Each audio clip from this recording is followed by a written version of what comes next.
আসসালামু আলাইকুম, আমি হাবিবুর রহমান। শুরু করছি জেড টেলিভিশনের নিয়মিত সংবাদ। ফ্যাসিবাদ আওয়ামী জালেম সরকার আপনাদের ভোটের অধিকার কেড়ে নিয়েছিল, আর আপনাদের ভোটের অধিকার হারাতে হবে না। আপনাদের ভোট আপনারাই দিয়েই প্রতিনিধি নির্বাচন করবেন। তারেক রহমানের ৩১ দফা বাস্তবায়ন হলে উন্নয়নের দেশ পরিণত হবে এই বাংলাদেশ। মঙ্গলবার বাংলাদেশ জাতীয়তাবাদী মহিলা দল রংপুরের বদরগঞ্জ উপজেলার গোপালপুর ইউনিয়নের ২ নং ওয়ার্ড কমিটি গঠন ও মত বিনিময় সভায় বক্তারা এমন বক্তব্য প্রদান করেন। ২ নং ওয়ার্ডের সাংগঠনিক সম্পাদক আনোয়ার হোসেনের সঞ্চালনায় নবনির্বাচিত ওয়ার্ড সভাপতি মহসিনা বেগমের সভাপতিত্বে প্রধান অতিথি হিসেবে বক্তব্য রাখেন গোপালপুর ইউনিয়ন বিএনপির সভাপতি শামসুর রহমান বকুল। বিশেষ অতিথি হিসেবে বক্তব্য রাখেন বদরগঞ্জ উপজেলা কৃষক দলের সাবেক আহ্বায়ক ও ইউনিয়ন বিএনপির সাবেক সিনিয়র সভাপতি জাহাঙ্গীর হোসেন, ইউনিয়ন বিএনপির ভারপ্রাপ্ত সাধারণ সম্পাদক আবুল বাশার, ওয়ার্ডের সিনিয়র সদস্য রশিদুল হক সহ অন্যান্য নেতৃবৃন্দ। Farhad Ahmed, news desk, Z television.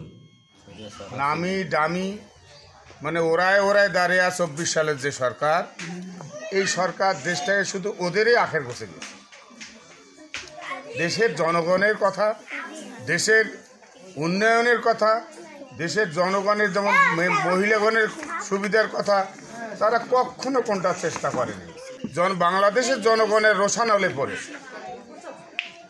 এত কথা কইতো, এত বাজে কথা কইতো, পৃথিবীর বোধহয় বাংলাদেশের শ্রেষ্ঠ, পৃথিবীরও বোধহয় শ্রেষ্ঠ। আমেরিকার প্রেসিডেন্ট কেউ শেখেন না এই শেখ হাসিনা। তারা অনেকে ৭১ সাল দেখেছে। ৭১ সালে আপনারা সবাই হয়তো জানেন না, যারা লেখাপড়া করেছে, একটু শিক্ষিত গেছে, স্কুল কলেজে গেছে, তারা ইতিহাস জেনেছে যে ৭১-এ কারা আমাদের উপর নির্যাতন করেছে, যে ৩০ লক্ষ শহীদের রক্তের বিনিময়ে ২ লক্ষ মা বোনের ইজ্জত লুণ্ঠনের মধ্যে দিয়ে আমরা স্বাধীনতা পেয়েছি। আমরা একটা রাষ্ট্র, অর্থাৎ পাকিস্তান ভারতের মধ্যে যে রাষ্ট্র, সেই রাষ্ট্র আমরা স্বীকৃতি পেয়েছি এবং আমরা স্বাধীনভাবে চলাফেরা করার স্বীকৃতি পেয়েছি। সেইখানে কিন্তু আমরা দেখেছি আজকে যে নির্বাচন করতে চাচ্ছে, আজকে যে বেহেশতের টিকিট বিক্রি করে দিচ্ছে মা বোনদের কাছে গিয়ে, যে আপনারা দাঁড়িপাল্লায় ভোট দিলে বেহেশতে পাবেন, এটা কিন্তু ঠিক না। তারা মিথ্যা কথা বলতেছে। যে দল, যে মানুষগুলো মা বোনকে ধরে নিয়ে খ্রিস্টানের হাতে তুলে দিতে পারে, ইজ্জত লুণ্ঠনের ধরে বাড়িঘরে আগুন জ্বালিয়ে দিতে পারে, তারা কি নিরাপদ এই দেশের জন্য? আপনারা বলেন তো মা বোনেরা, তারা কিন্তু নিরাপদ নয়। তারা আবার আসার জন্যে পাচারি করতেছে, আপনাদের কাছে আসতেছে, বেহেশতের টিকিট দিচ্ছে। এই ভুল মা বোনেরা আপনারা করবেন না। আমরা যারা পুরুষ আছি আমরা তো করবই না। জীবনে বাংলাদেশের মানুষ তাদেরকে ভোট দেয়নি, এবারও ভোট দিবে না।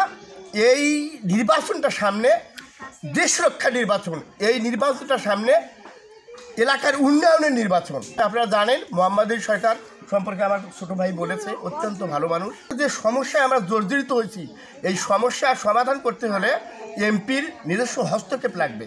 আমি আজকেও এমপি চাচার বাসায় গেছিলাম, উনি বলছে যে আমার সালাদে, উনি তারাগঞ্জে গেছে, যে আমার কথা হলে তুই বলিস, কারণ ওই এলাকাটা খুব অবহেলিত এলাকা হয়ে গেছে। আর সরকারি দলের এমপি হওয়া মানে উন্নয়নটা বেশি করে করার সুযোগ সৃষ্টি হয় একটা এমপির।